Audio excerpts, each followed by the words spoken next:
What is going on, everybody? Kamusta kayo lahat mula sa Luzon, Visayas, Mindanao, or wherever the heck you are on the planet? This is your one and only JOAT, the place to be for any niche, every genre, and all generations. I am your master of ceremony, D to the E to the LRO, aka JDR, aka the extraordinary introvert. So, guys, what do you know? Back-to-back episodes ulit tayo after loop where you don't see me in about 2 weeks. Finally, after so long, we're back for 2 straight Saturdays. Sobrang refreshing na naka-upload tayo back-to-back weekends. And like I said, uh, this is all for everyone, sa lahat ng mga followers ko. Super salamat sa support, whether I upload or not. But yeah, hopefully we can pick it back up now.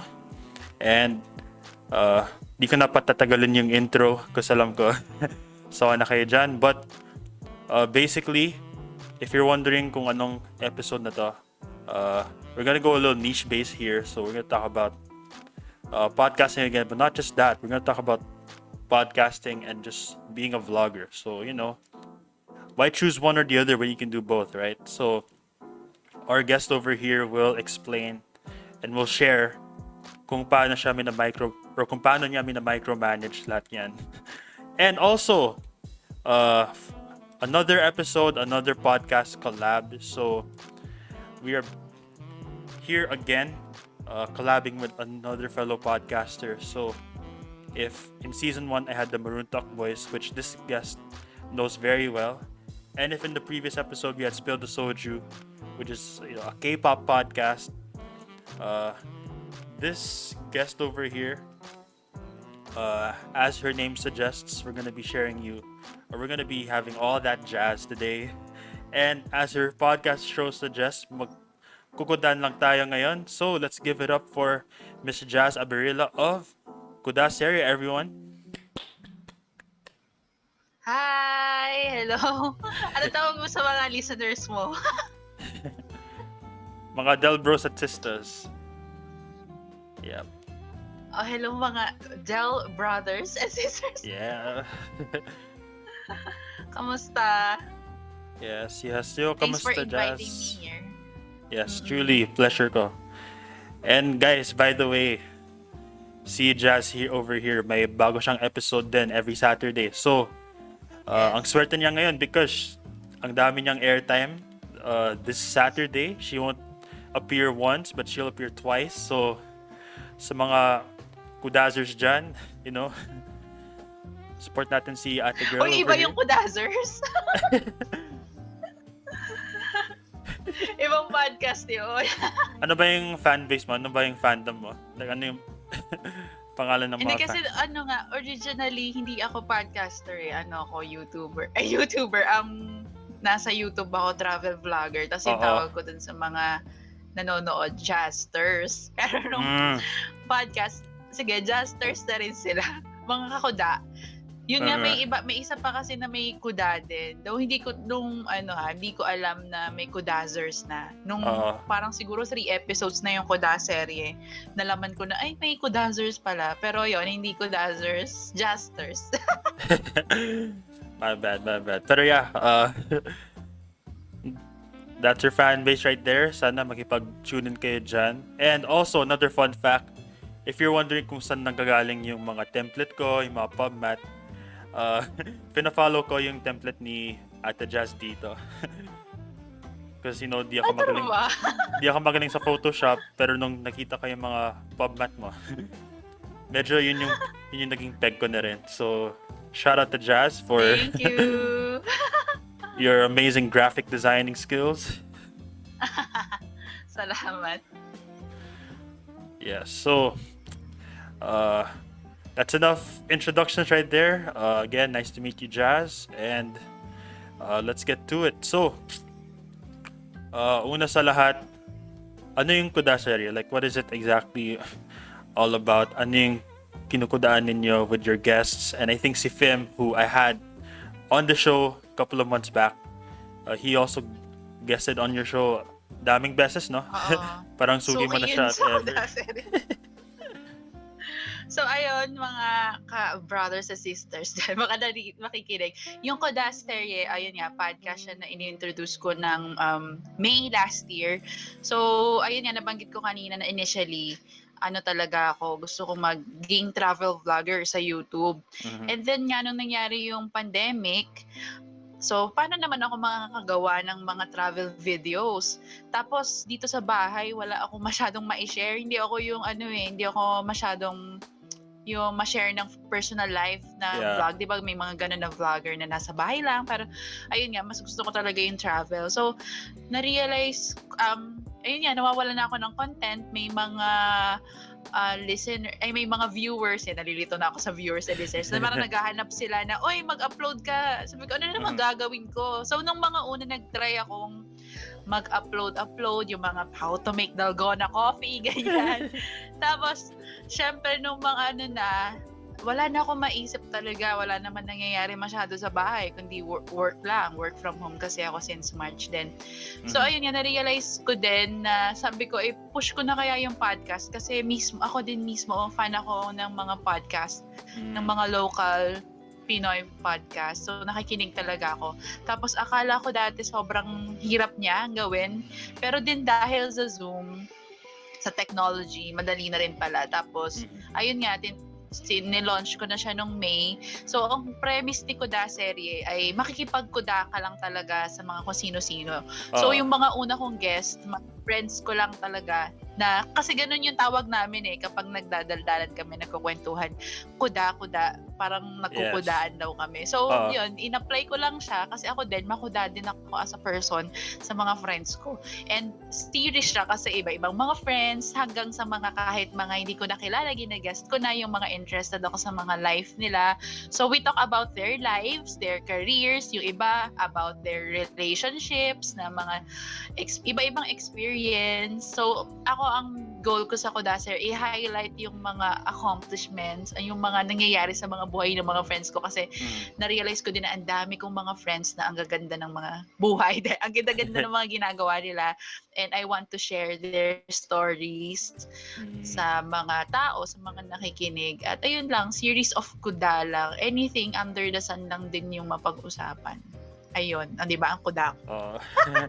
Galing ng concept mo actually kasi there were some episodes na pinakinggan ko like habang wala pa akong podcast, like FYI guys, nauna pa si Jazz sa akin mag-podcast just by a few months, pero like ang dami kong pulot. Yung farmer episode, like sobrang ganda nun. Syempre napakinggan ko yung dating episode with Real Ramos, I think. And then of course, ang dami kong naipulot with, our guy Fim. Ang dami niyang beses pumunta dito. And actually, I know I've been saying it over and over, pero in case, Josh, you're wondering kung paano ko napunta dito sa podcasting, si Fim mismo yung inspire sa akin na maging podcaster. Kasi FYI nga, sinasabi ko kay Jazz off-air na inimbita ako ni Fim at yung kanyang Maroon Talk Boys to guest on his show, obviously sa basketball genre. So, doon ako nahasa salita sa mic and all that. Of course, hindi masyado maganda yung quality kasi wala pa akong equipment and all that. Pero as time went on, ayun, I think na-realize ko din na ito rin yung pwede kong gawin habang, nasa panahon tayo ng pandemya. So, pretty much the same din yung reasoning as yours. Si Fim din yung una kong nakita na parang nasa Friends na nag-podcast. Sabi ko, paano yun? Ang galing naman niya. Sinabi ko rin to kay Fim nung sa isang episode namin na na-inspire din niya ako. Siya yung una kong nakita na, akala ko dati yung podcasting pang mga sikat, pang mga artista, ganyan. Pero, pwede pala kahit sino mag-podcast. Si Fim din yung shout out Fim. Yes. Balik na sa Kuda Serye, charot. Yes, ang daming shoutout ni Kuya Fim ngayon. So, yeah, we owe it to you for paving the way and making both of us the podcasters that we are today. So, salamat Jazz sa pag-share mo sa akin yung konsepto ng Kuda Serye. So, of course, if you guys don't know kung ano yung ibig sabihin ng Kuda, ako din medyo di ko rin alam, pero it's basically share lang, Parang ano lang, kwento-kwento Oo. kuda. Di ba minsan pag kapag ang dami mong sinasabi, ang tawag sa'yo, ang dami mong kuda. Parang Oo. gano'n. Ang daming sinasabi. Oo. Very Tagalog kasi from Batangas ako. So, ayun. Yung una nga, hindi mga nagigets ng mga iba pag mga taga Manila. So, kuda parang daldal or talk, gano'n dito sa Batangas. Yes, galing talaga ng concept. And guys, just an early warning, like pasensya na po kayo if mana-nosebleed kayo sa aking napakabaluktot na Tagalog. Sorry, sobrang Tagalog ko, no? Pero mabuti yan kasi gusto ko talaga gumamit ng Tagalog kasi yun yung isa sa mga comment. Sobrang Inglesero ako ngayon or dati. So, ayun. Quick apologies kung sobrang nanonosebleed na kayo ngayon. Okay lang. Mga listeners ko pala, no, hindi masyadong Tagalog. No, sorry, kasi yung mga kakuda natin sa Kuda Serye, mas gusto nila talaga yung parang nagkukwentuhan lang. Kami naman mga friends, hindi kami talaga mga Englishers. So, talagang super Tagalog talaga ako. Sorry po, mga... Pero okay lang, kasi halo-halo naman yung mga listeners ko. Like, hindi sila choosy sa wika na ginagamit natin ngayon. So, yeah. Anyways, ang dami nating kuda, no? Like, as her show suggests. Oo, yes. Pero I guess, since our topic is about podcasting and vlogging, I guess, paano mo binabalanse yung dalawang hobbies mo ngayon? Since, sobrang hirap mag-micromanage and, granted, work from home ka, so ang dami kong responsibilities that I have to deal with. I mean, dealing with work from home and podcasting alone is certainly a difficult task. What more ikaw pa, no, na may work from home ka, may Kuda Serye ka pa, and then meron kang mga vlogs. Since alam ko, kahit hindi na tayo nagta-travel anymore, meron ka pa rin mga vlogs, like yung mga Lazada haul mo, or yung quarantine diaries, whatever. So, paano mo binabalansa lahat ng mga gawain mo ngayon? Paano nga ba, Charot? So, kasi buti na lang yung work ko. Since bago naman mag-pandemic, yung work ko, 4-day work week kami. So, 4 days lang talaga. Tapos, actually yung YouTube and pag-vlog and podcast, gusto ko siya kasing gawin. So, parang hindi naman ako napipilitan. So, yung weekends ko, Friday to Saturday to Sunday, diyan ko binubuhos talaga yung time ko para mag-shoot ng vlogs or mag-interview for podcast, tapos mag-edit ng content. So, before the pandemic, nung nagta-travel pa, ay yung nakakalabas-labas pa. Ayun nga, kaya ko siya nagagawa. Parang Friday, for example, weekend magta-travel, tapos Friday wala naman akong gagawin, in-edit ko. Kasi parang ako, naniniwala kasi ako sa work-life balance. So after work, dyan ka na. May life naman ako, may gusto akong gawin na iba. Yeah. Tapos ngayon, feeling ko naman mas marami rin tayong time since hindi na nga nakakalabas. Ayun, mas may time tayo to edit, to think ng mga content, ganyan. Ayun, minsan naman sa gabi kasi, after naman ng work, kapag wala akong ginagawa, ayun, itatry kong i-edit yung mga sinute kong content. Pero hindi siya yung, hindi ko siya pagpupuyatan. Yung gusto ko lang siyang gumalaw para konti na lang gagawin ko pag weekends.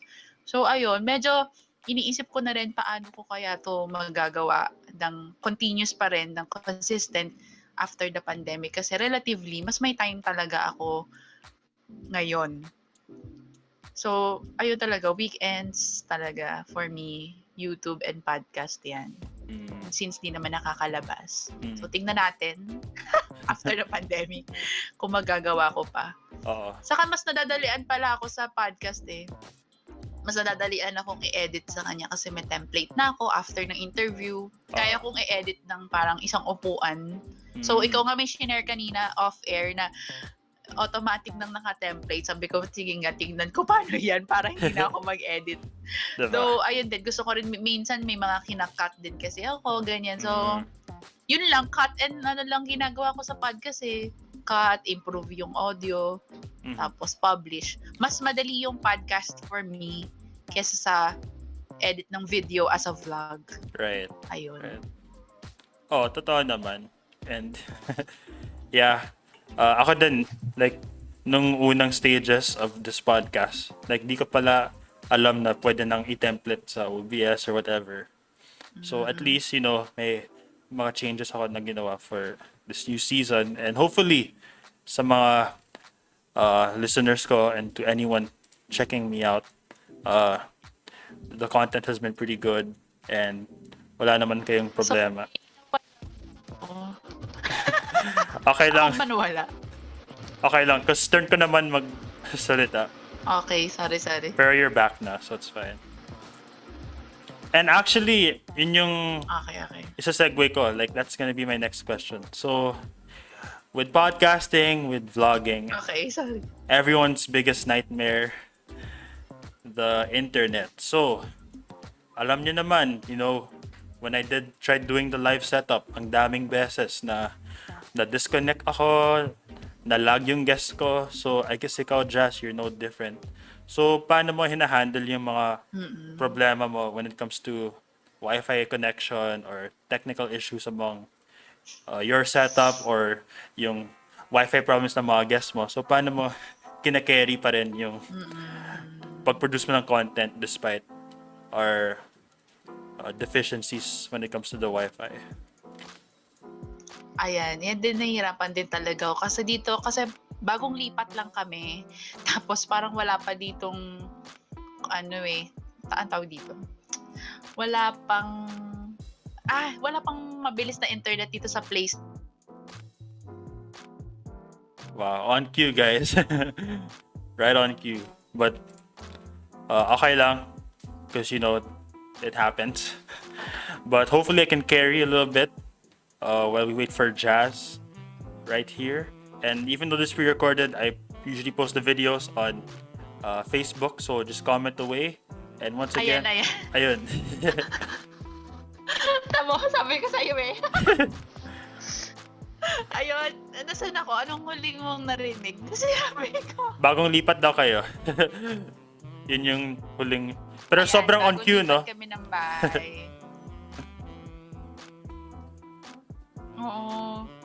Tapos, wala pa ditong mga poste. Alam mo yung tawag doon sa English? Wala pa ditong mga poste ng internet. So, lang kami, parang Wi-Fi connection.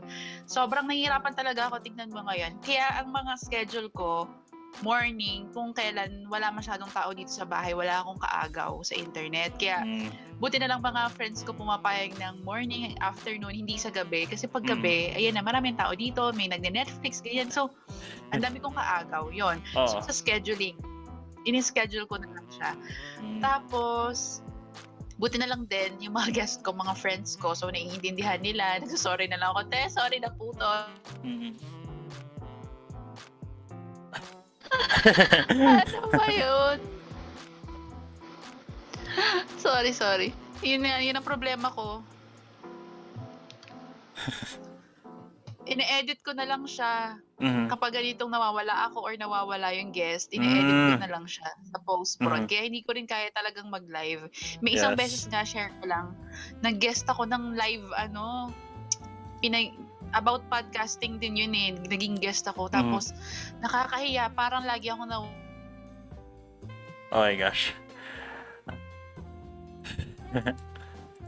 Alright. You know what, guys? I won't ask... Well, after she concludes her answers for the Wi-Fi issues, baka I won't dive deep into that because I think I'm jinxing it.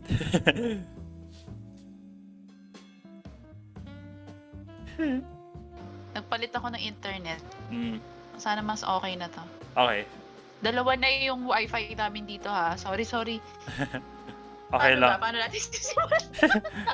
Baka di ko na dapat tanungin yung wifi kasi I think jinx ko yung connection mo. Feeling ko kanina okay naman. Oo. So ayun, sa post-prod is the key for me. Tapos kinuwento ko, narinig ba kanina na shinare ko na nag-guest ako ng live, tapos nahiya ako kasi delayed ako, tapos delay yung audio ko, yung video ko, tapos nawawala ako. Pero nairaos naman yun. Ayoko nga ulitin, panoorin yun kakahiya. Ayun, so malaking problem siya talaga. Yes. So may poste na daw dito ng Converge. Ginagawa na siya. So sana mapalitan na yung internet. Okay lang yan. Pero at least it goes to show na di ako nag-iisa because sobrang nahihiya din ako. Like, I'm sure if you guys watched my live streams, there were multiple occasions na disconnect for no reason. So, ang dami-daming videos na divided. So, I'm sure nakakaya yun, like, to my listeners. So, at least, it's heartwarming to know na almost lahat ng mga Pinoy podcasters dito, like, we all go through the same problem. Like I said, the internet stays undefeated. So,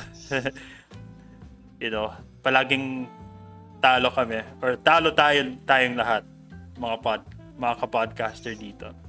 But the important thing is to, carry lang, edit away.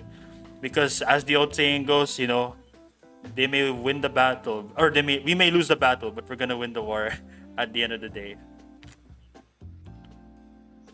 Yeah.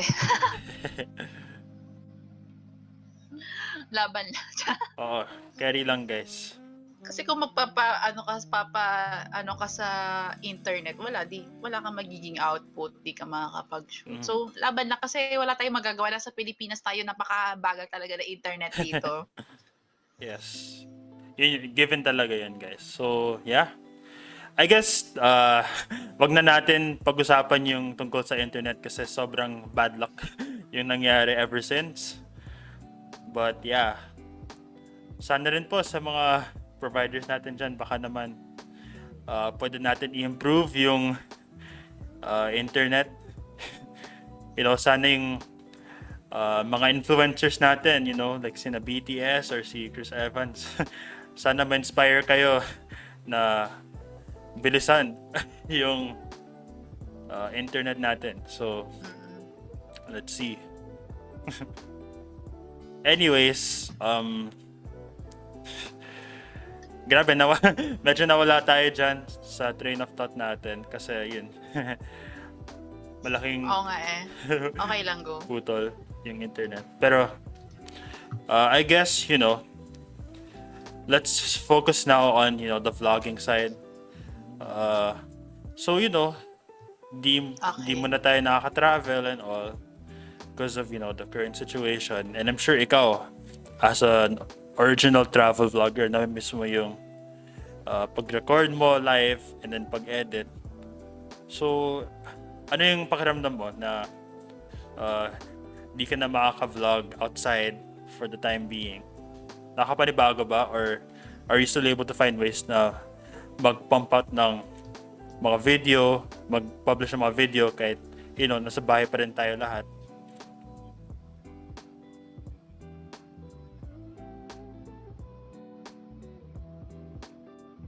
Sorry, choppy ka. Oh, di mo narinig, sorry. Okay, so basically, pero okay, go say. Paano ka nakapag-release ng content pa rin kahit nasa bahay ka pa rin? Ulit na lang, baka na-sure ako.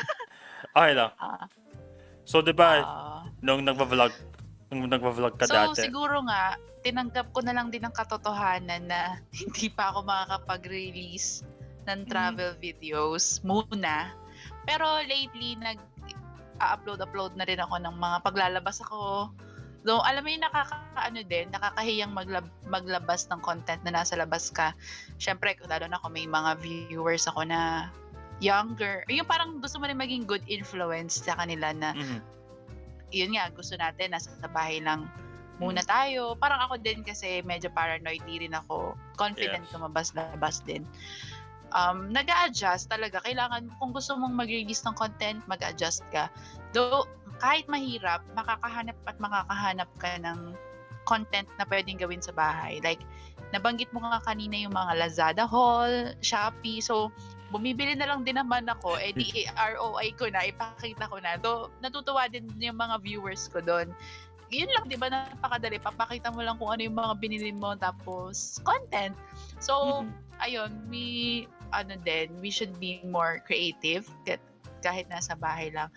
At kasi for me, ibang mundo yung podcast ko at saka iba yung YouTube eh. So, hindi ako, kung papipiliin ako, parang mas gusto ko ding mag-flourish din sa YouTube eh. Kasi doon yata mas maraming pera, charot. Hindi, pero yung podcast naman, feeling ko for mental health ko siya talaga. Natutuwa ako na nakakausap pa rin ako ng mga friends, nakakamit ako ng mga bagong tao, parang ikaw, ganun. Kahit na masa malayo, kahit nasa bahay ka, diba? So, si podcast for my mental health talaga siya. Na-happy ako na gawin siya. Tapos si YouTube, happy rin ako na ginagawa ko siya, pero gusto ko rin mag-earn doon. Di naman ako magpapaka-plastic dito na ang dami ko nang na-invest sa pag-YouTube ko. Ang dami kong nabiling equipment, camera. Ang dami ko na nagastos din. Kahit sa pagpa-podcast, parang gusto ko rin naman ng may onting return. Kung hindi ko masusulit, okay lang. Pero, ayun din. Ako kasi nga, madali akong, as an Aquarius, charot, madali akong ma-bore. Gusto ko lagi may ibang ginagawa aside from work. So, sa pagganitong gitna ng pandemic, kailangan mo mag-adjust talaga. Kailangan mo mag-go with the flow. Ganun. Tama ba yung sinagot ko doon sa tanong? Yeah.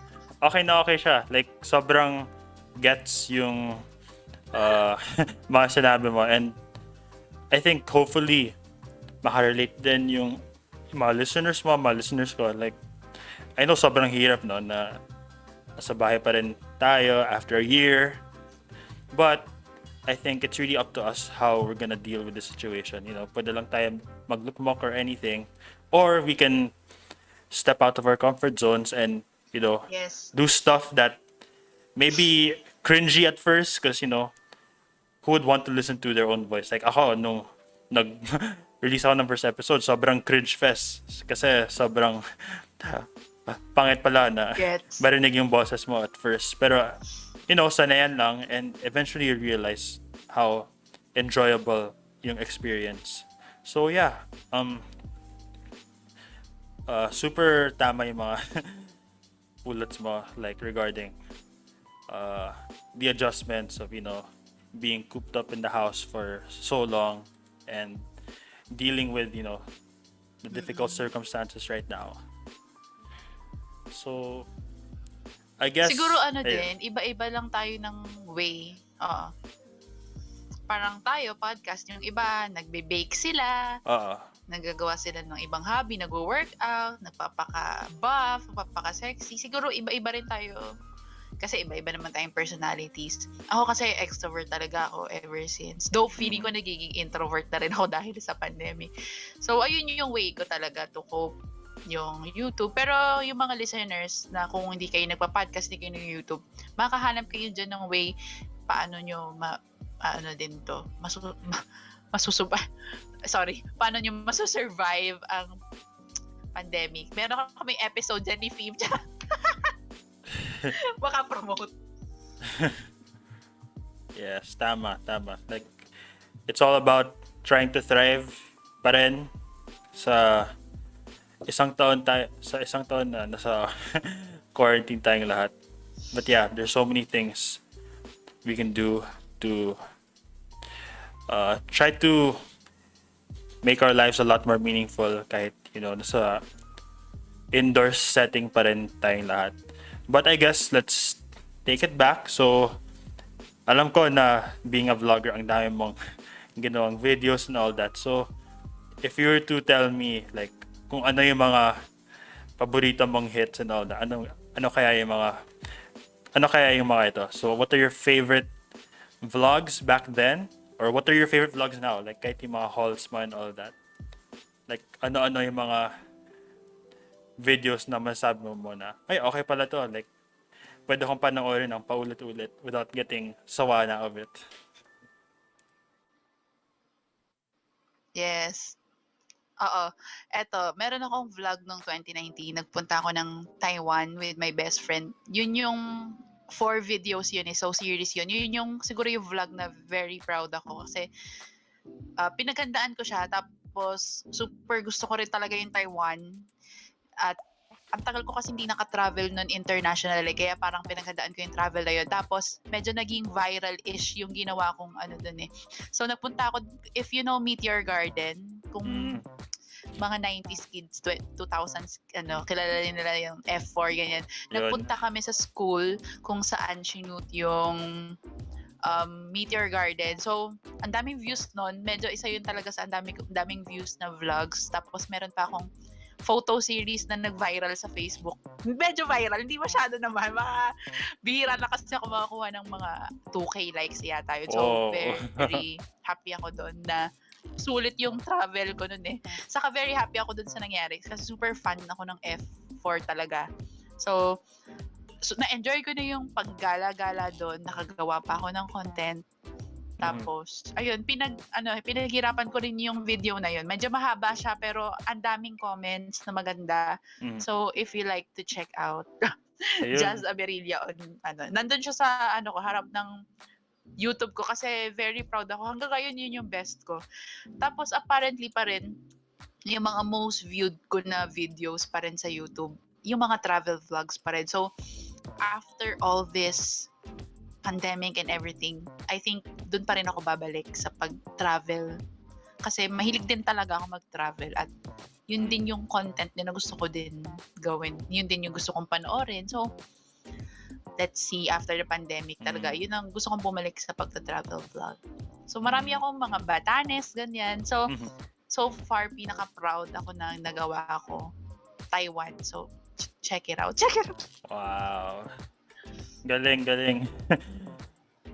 Grabe no, F4. Like, sobrang tanda na natin. Yes. Pero ang dami pa rin nakarelate. Kaya na-happy ako. Parang bumalik daw sila sa childhood nila nung pinanood nila yon. So, very happy. Effort ako talaga. Ginaya ko yung may mga scenes ako na skin rin tapos ginaya ko, mga ganun. So, panoorin nyo yun. Yes.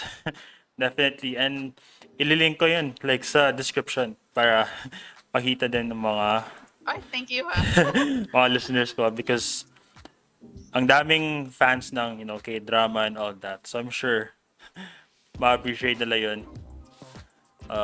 Vlog na yun. So yeah. Awesome stuff right there.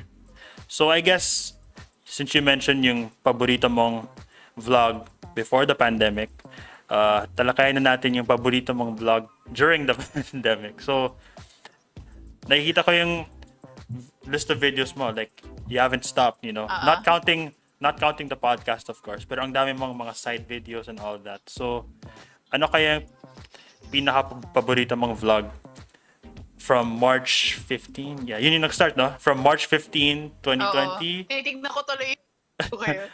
until March 20, 2021. So, from that time period on, ano yung mga videos na nag-stand out sa'yo? Ang na-enjoy ko i-shoot na mga videos at napanoorin din or i-edit yung mga Q&A. So, nakaka-artista pala yung mga ganun. Tapos nakakatuwa yung mga followers talaga, yung mga friends, nagtatanong talaga sila. Tapos alam mo yung minsan mapapaisip ka rin sa mga tanong nila na tapos natutuwa din ako sa mga sagot ko kaya ganun pala din yung take ko sa mga bagay. So meron akong mga din-release na ng mga Q&A na ang happy ko doon. Okay pala yung mga ganong content. Masaya. Tapos very personal din na dahil nga travel vlogs ang ginagawa ko. So, more on featuring talaga yung place, diba? Yung tourism, ganyan. Pero nung nag-start ako mag-release ng Q&A, parang mas, nakikilala na ako ng mga viewers mo. Ganon. So, enjoy ko yung Q&A. Saka yung mga hauls din talaga. Na-enjoy ko rin siyang i-shoot yung mga Lazada Shopee haul. Ayun, Q&A. Meron akong Q&A on relationships, dating, meron Q&A on adulting, Q&A sa travel. So, yan. Very na-happy rin ako sa mga content na yun. Yes. Galing. And guys, quick commercial break, or not really commercial. Like, gusto ko rin mag-share ng Shopee haul. Kasi if you guys know, recently, nagka 3-3 sale tayo. So, pakita ko lang sa inyo yung hinukot ko nung 3-3. Yes, K-pop. Yup. Photo cards, guys. Mahilig ka pala sa K-pop. Of course. Nice. Yes. Kilala mo ba sila, Jazz? Or... Hindi. Red Velvet? Blackpink lang ako. Alam ko lang yung Psycho, pero hindi ko sila kilala isa-isa. Sorry, Jazz, and sorry sa mga blinks dyan, pero diehard Red Mas ako. Red Velvet ka? Okay. Okay lang, magaling din sila, pero yun, mas lubog ako sa Blackpink. Gusto ko yung nag-ano pa tayo dito ng. Pero nice. Sorry guys, hindi pa rin. Di kita. Kita. Ayun, bias ko. May Red Velvet bias, guys. Pero wala lang, gusto ko lang mag-share, hindi siya full-blown haul, but since nandito tayo, might as well. Pwede mo rin yung i-share mo na yung Shopee link mo. Oo. As a podcast. Syempre. Kakasalo ko lang last week, pero di ko pa ginawa yung PodMat, pero once alam ko may bagong sale ngayon, yung 4-4. So guys, if you wanna shop, just click on my link, but I'll create a better description, don't worry about it. But yeah. Akala ko sinesegue mo siya eh. Sorry, di ako magaling sa... Sorry. Di ako magaling sa influencer stuff. Okay, ito na ata yung segue ng Shopee. So, ipupush pa naman kita na yes, kung gusto nyo bumili din, fan din kayo ng Red Velvet, i-click nyo na yung link dyan, ni Jake. Gusto mo yung ako yung nagpaan sa'yo. Shopee link! Ayun. Alam mo na mga buhay podcaster, ganyan talaga. Yes, medyo low-key influencers tayo. Even though hindi ako mahilig doon. Like, technically, medyo mahihain ako, like, in terms of being a promoter and all. Pero since, ang daming gumagawa nun, sobrang uso na ngayon yung pag-connect and all that, might as well try it out. Yes. Wala namang mawawala at the end of the day. Okay din na may return talaga yung ginagawa natin. So, yung mga nakaka-happy rin yun kapag yung mga listeners mo supportive sila. Like, nung in-announce ko rin yung aking Shopee link sa mga friends ko, sabi nila, sige, gagamitin namin yan. So, nakaka-happy din na yes, we are happy sa mga listeners, sa mga viewers, pero yung sinusuportahan din kanila para makapag ka ng income, nakaka-happy din. So, kung kayo mga nakikinig dyan kay Jake, supportahan nyo din yung mga pa-brand niya. Kasi dito na lang kami bumabawi. Yes, definitely. And medyo nagpe-freeze ka, Jazz, pero okay lang yun. Hello? Ayun. Wala na naman ba ako? Yeah, medyo frozen yung screen mo, pero okay lang yun. But yeah, guys, sometime this week or next, ipropromote ko yung Shopee link ko in time for the 4-4 sale. So, hopefully you guys stay tuned for that. Yeah, that's all. Once again, what's new? We have some technical difficulties na naman. But don't worry guys, we'll edit that out. We'll edit these out later on. It's all good. And we will be right back. Tinawanan na naman ako. Ano yung huli mong narinig? Okay lang kasi medyo pinopromote ng konti yung Shopee links. Okay. There, yeah. I guess punta na tayo sa Next question, and I guess one of the last na rin since medyo resolution ko na wag palampasin ng 1 oras pero minsan di mo rin mapigilan eh. So, Dapat napasaya yung kwentuhan, no? 'di ba?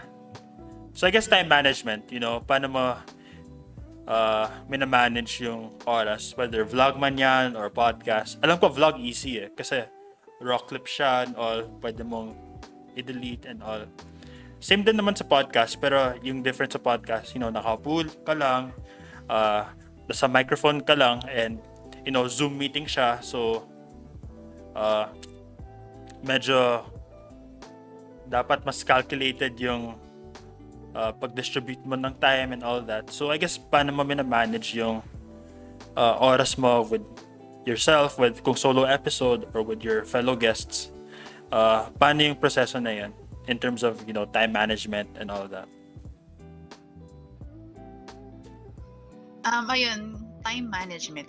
Kung gusto mo talaga yung isang bagay, you will make time for it, 'di ba? Parang sige, mag-sample ako. Like Saturday, i-shoot ko. Since wala naman akong ganap ng weekend, Saturday, sa kadalasan Saturdays, mag-i-interview ako ng isang tao. Minsan, 2.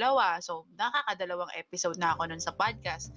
Tapos, para isang makeup na lang sa hapon, isang makeup na lang ito. Sa hapon naman, mag-shoot ako ng sit-down vlog. Tapos yung editing ko niyan, the entire week ko na lang yan i-edit. Like, sisingit ko siya ng linggo, minsan after work. Pero yung Friday talaga yung dedicated time ko for editing. Ayan, yan, during the pandemic yan. So, ayun talaga, make time for it. And siguro dahil sa tagal ko na rin itong ginagawa, like for YouTube, I've been doing YouTube for 3 years, since 2018. Ayun, madali na sa akin yung mag-edit. Though siguro minimalist lang kasi talaga yung editing ko, hindi mga bonggang ang daming effects ganyan. So mabilis na siya sa akin gawin, and for podcasting mas madali sa akin yung podcast kasi magsiset lang ako ng 1 to 2 hours for the interview pack. Naka-schedule na yan with a friend or with someone.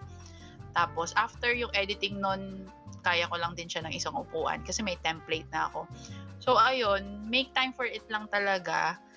And wag mo rin i-push masyado yung sarili mo. Like, yung vlogging ko talaga, hindi lagi. Mas consistent ako sa podcast. Kasi parang, ayun, marami rin nag-aabang.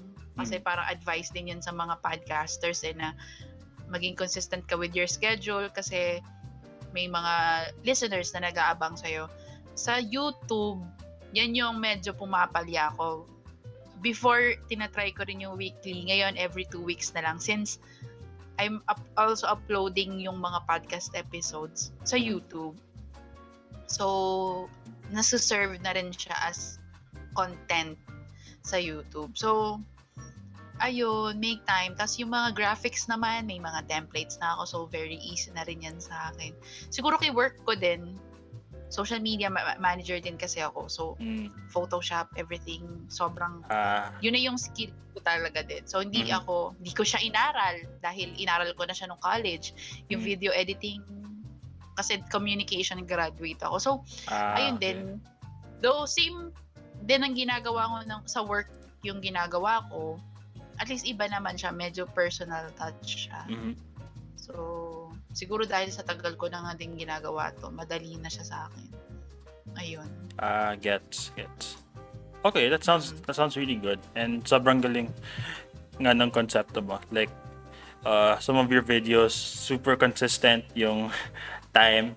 Medyo may ilan, like if it's a special, medyo mahaba-haba yun. But, ako din naman, I've also had long videos myself. And, at least, hindi naman naka-compromise yung mga iba mong responsibilities at gawain. And I think that's our main advice to those who want to pursue any side project, whether mapa-podcast man yan or YouTube videos.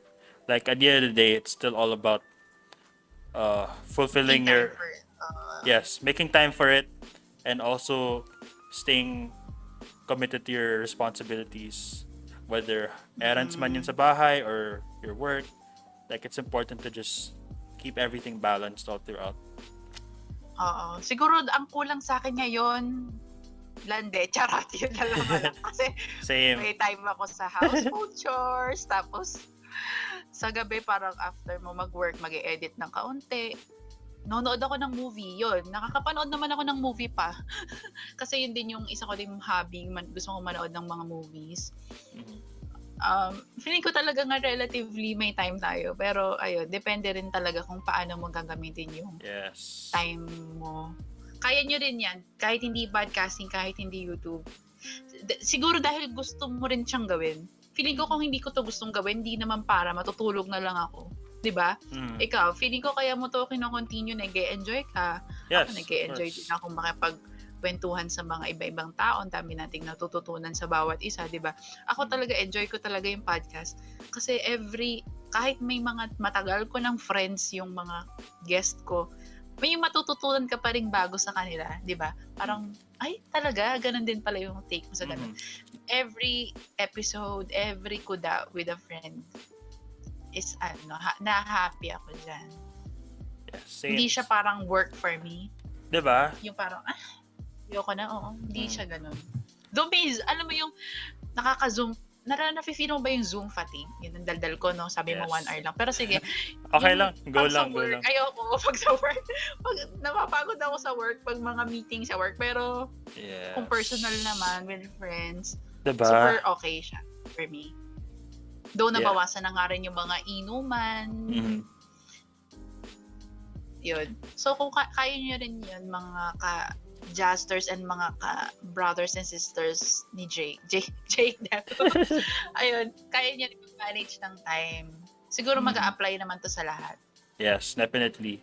Sobrang key talaga yung time management and ako din, nafe-feel ko yun kasi minsan kapag nag-edit, medyo may mga araw na it feels like work kasi ang dami mong kailangan gawin to set up the format, the caption. So, medyo hassle din at times. Pero at the end of the day, like, super fun siya. Like, it's all about yung mga kwentuhan mo, your stories, and your lessons with the people that you guest or kahit solo episode man yon. Like, the only thing that matters is to just have fun with it. And I guess that leads me to this question and hopefully sana ito na yung huli. Sige, hindi na ako madadad. I know. Don't worry, go lang. Di naman ako conscious sa oras, pero let's see how far you can go. Kasi depende rin sa akin minsan I say, this is the last question. Tapos may isa pa. So, alam mo, minsan nakakahinayang din magtagal. Diba? Parang okay naman to. So, ako kasi, binge watcher din ako ng mga matagal yung podcast na pinapakinggan ko. As in, mga 2 hours na tatapos ko yan. Kasi while working, nakikinig ako ng podcast. Talaga? Tapos while doing the chores, kaya ko yung mga 2 hours. So, parang ako, keme lang yung mga 1 hour. So, sige, last question. Sorry, dami ko daldal. Hindi, go lang. Pero since I talked about, having fun with it and all, I guess let's talk about, views. Because, me personally, hindi ako ma-views type of person. Like, yeah, sure, there are times na medyo na ako conscious ako kung, 9 views lang or 5 or something like that. Pero at the end of the day, I've come to realize na it's really more the product that you produce. And I'm a huge believer talaga of audience of one. Like, it doesn't matter how many views you get, but it's more, did you have fun with the process and like, who are you doing these for? So I guess for you, Jazz, paano mo nag-gauge yung sarili mo? Like, are you a views type of person or ikaw din ba yung tipong, kahit konti lang yung mga views ko for this week compared to the previous ones, okay lang pa rin? Noong una, parang conscious, nung sa YouTube conscious din ako. Kasi pinsan parang, pinaghirapan ko to. Super effort ako dito. Akala mo maraming manonood, pero konti pa rin ang manonood, ganyan. Noong una may pake talaga ako. Ngayon, siguro sa sobrang sanay na ako, hindi mo rin kasi malalaman kung alin yung bebenta, alin yung hindi. Minsan parang, keme lang naman tong video na to, bakit ang daming views? yung episode na to, akala ko madaming makikinig nito, konti lang. So, wag ka din masyadong magpa-apekto sa mga, siguro kung target mo ng kumita ng malaki, for example, for YouTube, maapektuhan ka niyan eh. Pero kung if you're doing it for ano lang talaga, for your passion, hobby, wag ka masyadong magpa-apekto sa views. Kasi ikaw din yung malulungkot talaga. Yeah. Ngayon kasi, ang hirap talaga. Ang daming competition. Lalo naman sa podcast. Nung una parang ako lang nagpa-podcast. Biglang ang dami nang nagpa-podcast. Ang dami ng mga artista. Lahat na sila din. O paano naman kami makikipagsiksikan na sa inyong mga ordinaryong tao lamang na nagpa-podcast, diba? So, competition talaga mahirap kung hindi naman tayo sikat. Parang pag-influence ko, pag may sikat, parang pag may following ka na, pag nag-podcast ka, may makikinig agad sa'yo eh. Eh kung tayo naman nagsimula lang talaga tayo ng sino lang ba tayo. Pero ganon. So, huwag ka masyadong magpa-apekto kasi iba-iba rin tayo ng privilege din. Like, wala naman akong ganong following. So, tanggap ko na ito lang yung average na nakikinig sa akin. Kahit nag-umi-effort naman ako sa marketing, like yun nga, nabanggit mo kanina yung mga PubMats, mahirap din talaga ngayon. Kasi ang dami ning parang ano ko siya, in-accept ko na siya na gano'n, na ang daming content, nakaka-overwhelm din, di ba? Parang, papakinggan ko ba to? Alin dito ang papakinggan ko? Ang daming content sa internet, malilito ka, ang daming competition. So, continue mo lang kung gusto mo siyang gawin, pero kung iisipin mo na, bakit wala nanonood, kailangan ko magkapera, mas mahirapan ka mong gawin. Mas mahirapan kang i-continue yun.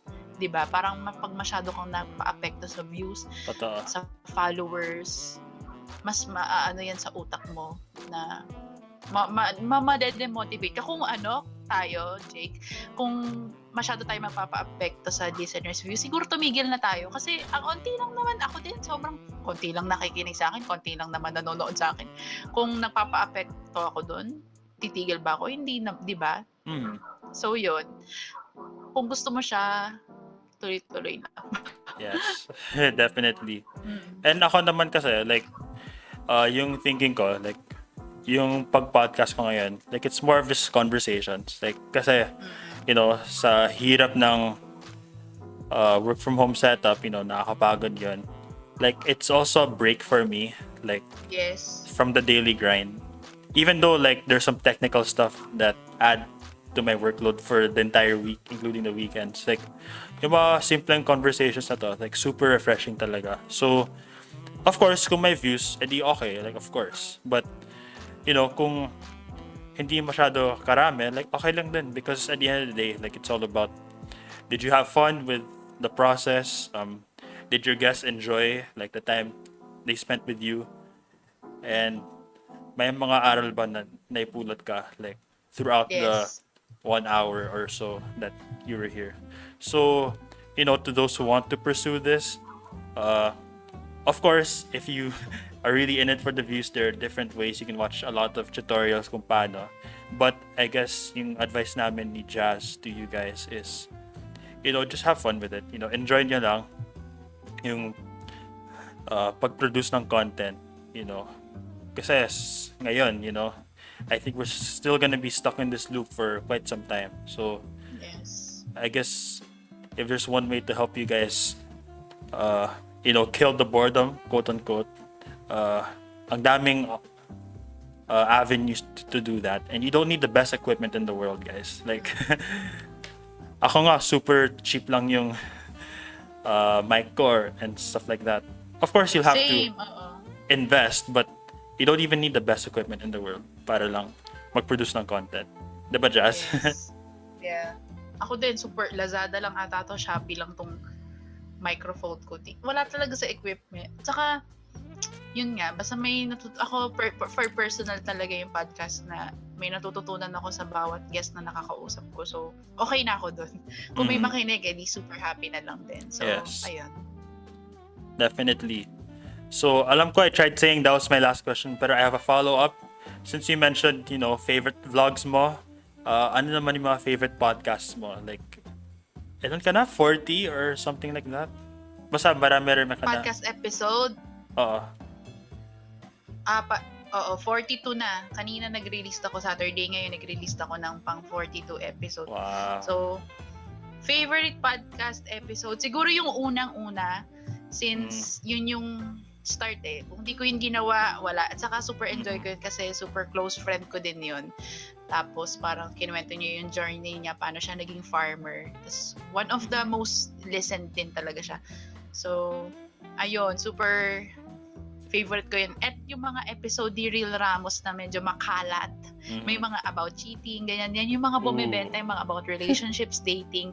Gustong-gusto yan ng mga ka-Jazzters natin. So, ayun yung mga favorite ko so far. Wow, galing. Ako naman, similar to Jazz, there's nothing sweeter than your first. So, obviously, the debut episode nung July, that's still my most viewed to this day. For some reason, ang daming dislikes din eh. But I guess that's what happens when you have a lot of views. Not everyone is gonna like, or baka bots lang yun, or baka peke lang yung mga account na yun. Pero di ko naman pinapansin. But yeah, the debut episode stands out to me. Even though 480p lang yung quality kasi di ko alam kung paano mag-edit. That still remains my most memorable episode. Syempre yung mga kasi saka yun din yung talagang trigger, no? Diba?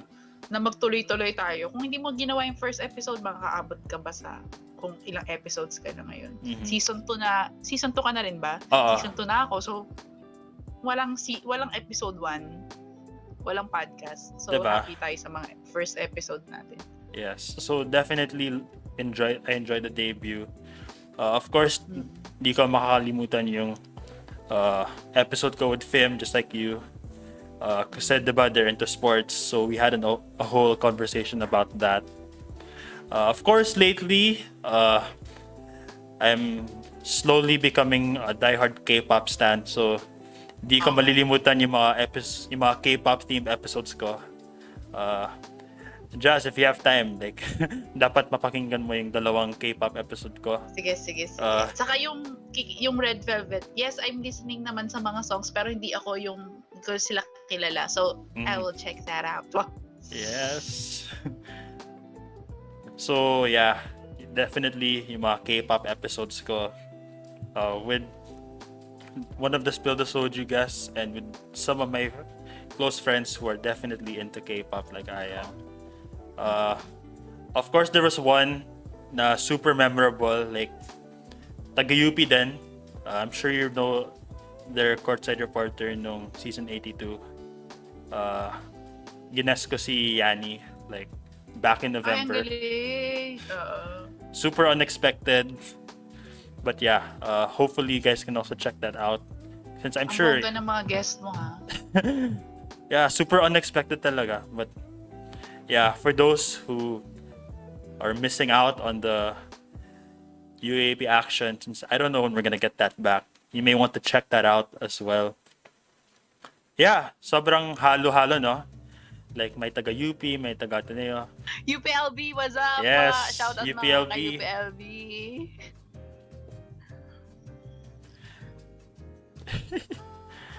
Pero alam mo, minsan din nga kakapalan mo yung mukha mo sa pagpa-podcast. Sige, last na to. Go ahead. Kakapalan mo yung mukha mo kasi ngayon, kahit mga hindi mo ka-close, no, gini-guest mo, hindi mo naman kakilala.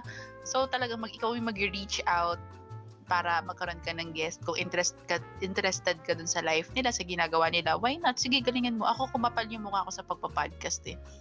Mas naging feeling close ako. Tapos, feeling ko mas naging magaling ako makipag-converse, sa mga hindi ko kakilala before, compared before.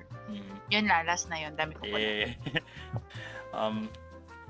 I guess with that, that's gonna cap off our episode. And super salamat, Jazz, sa mga kuda natin, like as your podcast show suggests. And pasensya na po once again sa napakabaluktot ko na Tagalog. Like, sinusubukan ko talaga na idiretso yung Filipino ko, pero there are times na nananosebleed kayo, nananosebleed ako, so super duper apologies, major sorries for that.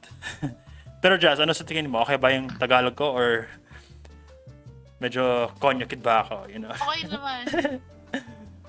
Okay na, parang yun nga, medyo nahihirapan ka pero gets naman kasi kung hindi mo naman first language, bakit mo ipipilit? Saka ako din eh, ba't ko naman ipipilit din mag-English kung basta nagkakaintindihan tayo, okay yan. Yeah, syempre naman. Okay yan. Pero yeah, sana na-enjoy nyo yung pagka-Tagalog ko or pagka-Tagalog ko. Oh my gosh. Banu ko, no? Pero okay lang yun. Yes. But before we do go, as usual, at the end of every episodes, this is the time where we advertise a little bit. So, pakishare na lang sa akin yung mga plugs mo. Where can my listeners follow you? Where can my Del Rose and Sistas interact with the Jazzters? Sure. Sabihin ko ba o send ko na lang sa'yo? So, Kahit quick rundown lang. sige. Okay, so yun nga, kung gusto niyo ring makinig, kung gusto niyo ng chill na kwentuhan lang, Filipino, jologan lang na kwentuhan about life, adulting, kaperahan, kung ano-ano pa, relationships, dating, check out my podcast, Kuda Serye, available on Spotify, Google Podcast, Apple Podcast, at kung saan pang iba't ibang mga streaming sites. At you can also check out my YouTube channel. I do upload nga yung nabanggit kanina, travel vlogs, hauls, lahat-lahat. At nandun din ang mga Kuda Serye episodes. Meron din po tayong Kuda Serye group. So, yung mga medyo, kung gusto mo makapagkwentuhan pa after an episode, may Facebook group doon. May Facebook group yung Kuda Serye, paki-search na lang. So, join ka. At nasa Instagram din ang Kuda Serye, at Kuda Serye. Thank you so much, Jake, for this. Kaka-happy. Yes, First time sobra. ko mag-guest sa isang podcast din. Wow, talaga? Ito yung first ever guest experience mo. Oo, laging ako yung taga-guest. Wow, Yung galing. Wow, that's nice. Yup. So, salamat ulit, Jazz, for hopping onto the show. So, ako naman, if you wanna check me out, on Instagram, it is at joat.pod.dlro. So, once again, it is at joat.pod.delro. For the personal, it is at Jake_Delro.